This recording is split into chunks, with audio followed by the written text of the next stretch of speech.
Gracias por continuar en nuestra sintonía y como usted puede notar, ya estamos en el escenario de las entrevistas de Despierta RD y hoy nos acompaña una dama, sí señor. Está con nosotros Aini Guzmán, ella es abogada penalista y con ella vamos a tratar muchos temas de interés. Buenos días y bienvenida.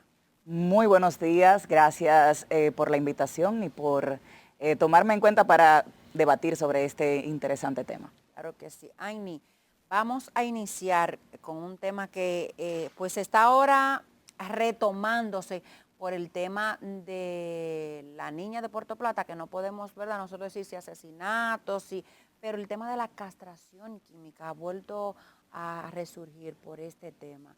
¿Se aplicaría en República Dominicana? ¿Están dadas las condiciones para tener una ley de esta magnitud en términos legales, por supuesto? Sabes que esa pregunta me obliga primero, antes de responderla de manera directa, a abordar lo siguiente y es que la castración química es el resultado, es un castigo, pero esto no es un tratamiento efectivo. Y no lo digo porque la castración química no venga a resolver un problema, sino porque no resuelve el síntoma. Es como que estamos reaccionando ante una situación que no se está trabajando de manera preventiva. Es decir, nosotros hay cosas que nos urgen mucho más en el momento que disponer una nueva sanción. Sanciones hay un nuevo código penal que aunque no se aplica para este caso porque estamos en ese vacatio legis que todavía no entra en vigencia, pero adicionalmente a eso tenemos una ley de protección al menor que no contempla el cómo prevenir y cómo tener protocolos efectivos para evitar que situaciones como esta se puedan manifestar. Entonces, habría que modificar también la ley del menor. Entiendo que urge que esa reforma que se ha venido trabajando se materialice.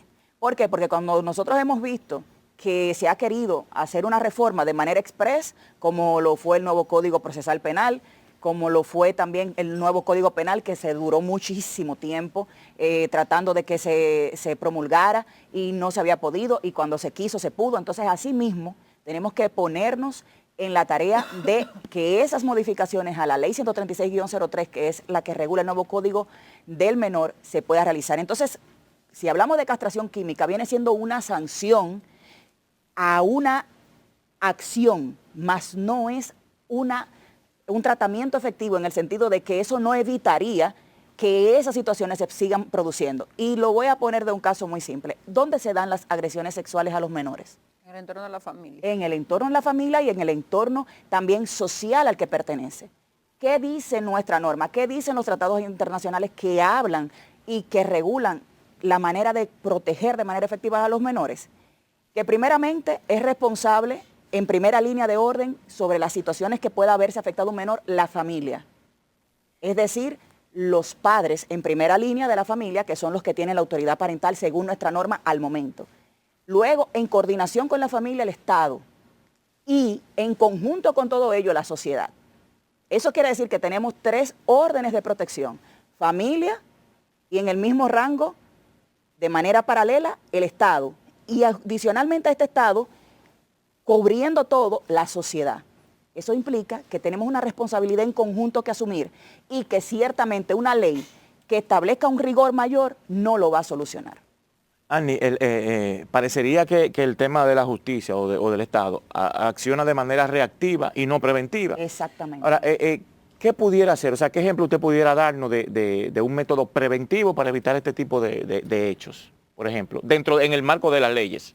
En el marco de las leyes yo puedo decir que no tenemos un ejemplo preventivo al momento, porque nosotros hemos visto inclusive en situaciones como, tenemos que recordar la menor que fue abusada físicamente y que terminó lamentablemente en una manera trágica por sus tíos, por una tía y creo que la pareja de ella, en donde los vecinos inclusive en un llamado, que es lo mismo que dice la norma, cualquier persona tiene la obligación de denunciar, pusieron trabas para esa situación y terminó de manera trágica eso. Entonces nosotros no tenemos un protocolo, tenemos los ejemplos, por ejemplo, totalmente contrarios a lo que preguntas, de que las menores van a dar a luz a los hospitales, pero no hay ningún protocolo para saber cómo esa menor, que se supone que en nuestra legislación se denomina abuso porque los menores no tienen consentimiento para poder consentir, valga la redundancia, una relación sexual. Entonces, dan a luz, pero no hay un protocolo en donde la enfermera, los médicos llamen a un trabajador social, que el trabajador social vaya, haga un levantamiento, estamos trabajando de manera reactiva, pero no tenemos mecanismos de prevención. Entonces, por esa razón es que yo entiendo que la ley 136-03 debe de reformularse y tipificar específicamente desde mi punto de vista, en el estudio de la norma. Por ejemplo, para empezar y a solucionar de manera preventiva este tema, primeramente, la omisión parental, de manera dolosa, de manera grave y claramente con sus limitaciones leves, graves, cuando, por ejemplo, los padres, porque ¿qué es lo que pasa? Mira qué sucede. Los padres, se supone, el Estado, que es lo que acabo de decir, el Estado trabaja en coordinación, la autoridad parental y el Estado trabajan de manera conjunta. Entonces, ¿qué piensa? El Estado nace un niño y dice está con sus padres. El Estado no sabe si tú le dejaste el niño a una abuela, si se lo dejaste a un tío. Ellos lo asumen y lo dan por hecho. Ellos lo dan por hecho porque es así. O sea, es así, está con sus padres. Cuando eso no sucede, ¿cuál es la sanción a eso? Ninguna. No existe. Pero sí existe, por ejemplo, en otras cosas, porque es una materia que trabajo. Si, por ejemplo, un papá no cumple con el régimen de visitas, si un papá no cumple con la pensión o en su defecto la persona que tiene la guarda, hay obligaciones para el guardador, que es la persona que tiene la tutela del menor. Pero si un padre delega su responsabilidad en otra persona y no da aviso al Estado, ¿cuál es la sanción? Entonces, en ese sentido entiendo que debe de tipificarse esa omisión parental cuando el deber de cuidado y de vigilancia y protección han fallado de manera leve o de manera grave. Igualmente, el encubrimiento familiar es otro tipo penal que debe también de regularse. ¿Por qué? Porque dentro del marco de la familia muchas veces sabemos que ha sido ese menor víctima de abuso, pero nadie dice nada porque es un tío, un sobrino, el papá, un primo. Porque es familia, porque se genera un caos, porque es un tema delicado.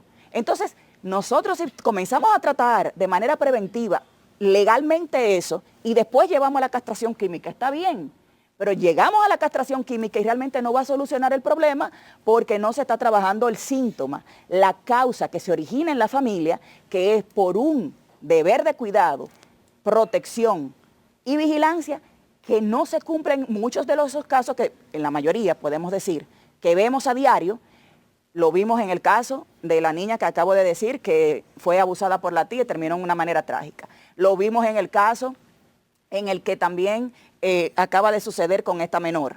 Lo vimos en el caso de tantos otros niños que realmente cuando te vas al origen hubo un descuido, hubo una omisión de la autoridad parental. Cuando se habla de encubrimiento, escúcheme que la interrumpa, yo quiero que me profundice un poquito más en el encubrimiento, porque siempre cuando los niños están con una familia, se supone que lo están cuidando.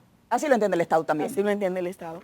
Pero cuando es la mamá del victimario que dice que no fue el victimario que hizo de lo que se le acusa, ¿qué usted propone que cabría en este caso? Es que habría que evaluar la situación, porque por ejemplo, una cosa que como madre, yo no crea que mi hijo llegue a un nivel de criminalidad tan atroz. Y lógicamente como madre, quizás no he visto con mis ojos que eso haya sucedido y dé una opinión. Ahora hay que ver qué nivel de conocimiento, si hubo, tenía esa persona de que eso estaba sucediendo. O sea, por eso habría que tener mucha cuenta, porque cuando hablamos de menores, de familia, hablamos de temas que tienen que ver con niños, son temas demasiado delicados. Entonces habría que evaluar, sí, ella lo está haciendo desde el amor de madre, desde no haber visto, no haber escuchado, no haber tenido presencia, ningún tipo de indicio de que eso estaba sucediendo, o si se dio cuenta, lo comentó alguien más, sabían la familia, se había manifestado que eso estaba sucediendo y cayó. Eso es diferente. Recordemos ahí el caso, doctora, del, Donny Santana, que está cumpliendo condena porque le acusaron de violar a su hijastra y la mamá de ella prefirió cambiarla de colegio cuando en el primer colegio le dijeron que estaba pasando eso por un sinnúmero de situaciones que la niña había presentado síntomas y el colegio indagó, hizo su tarea, se dio cuenta y cuando se lo comunican a la mamá, ¿qué hizo? Ella la cambió de colegio, la puso en un segundo colegio y es el segundo colegio en el que dice, o lo decimos nosotros o lo dices tú, pero hay que denunciarlo. Entonces ahí es cuando se denuncia porque la mamá, que era su hija, porque no era hija de él, sino de crianza, prefirió ocultarlo por, o sea, no sabemos las razones, pero ella a sabiendas lo ocultó para proteger a su esposo. Entonces ahí vemos un claro ejemplo de cómo se tipificaría un delito de omisión de autoridad parental, porque teniendo la obligación de haber reaccionado de manera efectiva, poniendo denuncia, siguiendo adelante con un proceso que pudiera responsabilizar jurídicamente esa situación, no se realizó. Y además de esto, fíjate que hubo un sujeto obligado también que por esa omisión parental también incurrió en una omisión. Pero también tenemos otra situación y es donde el otro colegio dice, no, yo voy a denunciar. Y realmente, tanto los colegios, los maestros, los médicos, todas las personas que están en el entorno familiar, la sociedad, lo que genera el entorno social que hay alrededor de ese menor, tiene la obligación de denunciar, es un sujeto obligado para denuncia. Y la otra situación entonces estaría en la responsabilidad estatal e institucional de saber cómo abordar, cuál es el protocolo. No existen en este momento unos protocolos que puedan decir, bueno, inmediatamente se recepciona una denuncia de esta naturaleza, ¿cuáles son los enfoques que vamos a hacer? ¿Por qué? Porque hay una deficiencia también institucional en cuanto a los trabajadores sociales y es una cosa que yo vengo diciendo desde hace mucho tiempo. CONANI, a través de sus diferentes entidades, específicamente los trabajadores sociales, trabajan de manera excelente. El problema es que no dan abasto. Los trabajadores sociales, cuando hacen sus levantamientos, cuando hacen sus informes, se comprometen con esa situación y yo digo, wow, esto es especial, esto es maravilloso y siempre alabo esa labor. El problema es que no puede abarcarlo todo. ¿Por qué? Porque no tienen la suficiente personal. Entonces yo entiendo que hay que trabajar mucho en reforzar eso, en reforzar esa cantidad de trabajadores y que operen de manera efectiva, de manera sistemática, integral y que puedan inclusive entonces dar curso a esas reformas que están en curso pero que no se han materializado por falta de voluntad política desde mi entender. Annie, el caso de la niña Brianna abre un abanico, activa un abanico de aristas legales. Una de ellas es que se ha dicho o se ha comentado sobre el tema de que si no hay cuerpo, no hay delito. ¿Cómo es? Háblenos de eso. Esa frase es una frase muy popular, pero que se presta también a confusiones. Y se presta a confusiones porque nosotros estamos dentro del marco de un sistema adversarial acusatorio. Eso significa que cuando nosotros acusamos a una persona tenemos que tener una prueba material, una prueba objetiva que permite establecer la responsabilidad penal de una persona, porque todo el mundo, de acuerdo a nuestra legislación y de acuerdo a tratados internacionales y nuestra Constitución principalmente, dice que todo el mundo es inocente hasta que se pueda demostrar su culpabilidad. Por lo tanto, no es tan tajante como que sin cuerpo no hay delito, es cuántas pruebas podemos tener de manera objetiva, cuántas pruebas materiales podemos tener, cuántas pruebas testimoniales podemos tener para poder imputar de manera directa a una persona para que pueda tener una responsabilidad jurídica respecto de un proceso. Y ahí entramos en otro tema también muy delicado, porque dicen, bueno, ya confesó y ya ese caso ahí quedó. Señores, eso no es así. Es una verdad incómoda, es una verdad difícil de asumir, pero no basta con la simple confesión. Hay que hacer una buena investigación. Este caso, la confesión sirve para una investigación más estricta, para una investigación que pueda incluso recopilar esas pruebas que puedan dar lugar a esa imposición de esa pena. Entonces, no es tan simple como sin cuerpo no hay delito, pero no es tan simple como ya confesó y ya el caso ahí se cerró. No es así. ¿Y cuál será el procedimiento en este caso? Porque están en la investigación, supuestamente, porque hasta ahora, ¿verdad? Todo es supuesto porque habría confesado, pero no tenemos una confirmación oficial. ¿Cómo se maneja eso en términos legales? ¿Se mantienen detenidos? ¿Se mandan para su casa y tú lo estás vigilando? ¿qué hacer en este caso? Bueno, Perdón, sí, porque hasta ahora, según se sabe, lo que hay es una simple confesión. Exacto. Habría que ver qué otras evidencias en concreto tendrían las autoridades. ¿Cómo se procede? no, lo que se procede realmente, el Ministerio Público tiene una labor aquí titánica de investigación, de recopilación de pruebas, de corroborar esas declaraciones con otros elementos, como bien dijo Ariel, corroborar esas informaciones con otros elementos que puedan dar al traste a una imputación objetiva. Y claramente no pueden estar detenidos a menos que se le presente una formal medida de coerción. O sea, hay un tiempo en donde ellos pueden ser retenidos para investigación, y si en un plazo de 48 horas no son presentados dentro de una autoridad, como lo es la Fiscalía y posteriormente el juez, pues efectivamente no pueden seguir ahí porque no tienen todavía una imputación formal. Entonces, ciertamente hay una labor titánica que tiene el Ministerio Público, una responsabilidad que es absoluta del Ministerio Público en esta etapa. Tomar esas declaraciones, tomar lo que sea que ellos estén diciendo para poder dar al traste con una responsabilidad penal que pueda garantizar realmente que haya un hecho castigable, que no sería como algo que toda la sociedad realmente esperaría. Entonces, que sí realmente se puede hacer. ¿De cuánto sería la pena que en caso de ser imputados y comprobarse que realmente fueron ellos los que realizaron esta... Tanto para el supuesto, porque lo que se dice es que hubo uno que cometió el hecho Y otro el otro cómplice. lo ayudó Exacto. a ocultar el cadáver? Bien, mira qué sucede. Lo que pasa es que en un caso hay una autoría, ¿cierto? Y en otro hay una complicidad. Pero habría que ver cuáles son los tipos penales que el Ministerio Público pudiera imputar de acuerdo con las declaraciones, con las pruebas recopiladas. Nosotros no pudiéramos hablar de pena hasta tanto no sepamos cuáles son esos tipos penales, porque se habla de una presunta violación, pero realmente tendría que verificarse con un cuerpo, realmente con una experticia que sí fue violada. Tendríamos que ver si realmente estas personas son las directamente responsables, y entonces en ese caso ya ahí pudiéramos hablar de pena, pero a priori nosotros no pudiéramos simplemente con simples rumores decir, bueno, pues en un caso normal de asesinato serían 30 años, pues obviamente estamos enfrentándonos a eso. También tenemos en cuenta de que en este código viejo, que es una de las partes de las reformas que se han hecho, nosotros no contemplamos, por ejemplo,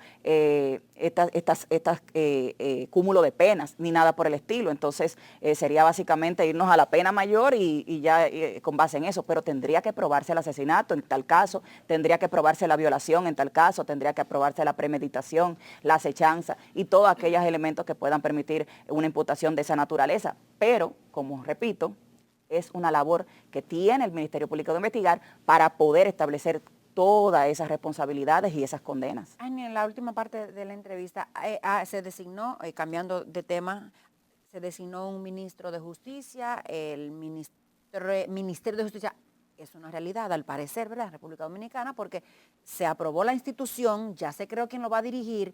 Ustedes, los abogados, están contestes con que esto va a mejorar un sinnúmero de situaciones en el aspecto judicial. La gente tendrá un mejor y mayor acceso a una justicia oportuna.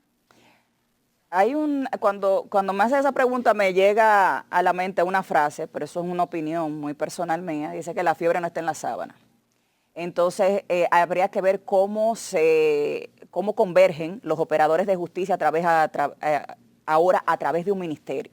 O sea, habría que ver cómo se estructura esto y cómo se aplica, porque ciertamente hay países como Colombia en donde tenemos un Ministerio de Justicia que funciona relativamente, vamos a decirlo de esa manera, y un Ministerio de Justicia que ha trabajado de manera orgánica con esos entes del Estado, con esas instituciones estatales que conforman el sistema de justicia. Entonces habría que ver qué modelos vamos a aplicar, qué estrategia vamos a implementar y cómo esto va a funcionar. Tendríamos que verlo en funcionamiento como para dar una opinión de saber si estamos contestes o no, porque realmente, como digo, todo es un tema de ensayo y de error. Entonces, y que aquí somos expertos en traer modelos de otros países que tienen una realidad muy distinta a la nuestra. ¿Y podría aumentar la burocracia para la aplicación de justicia esto?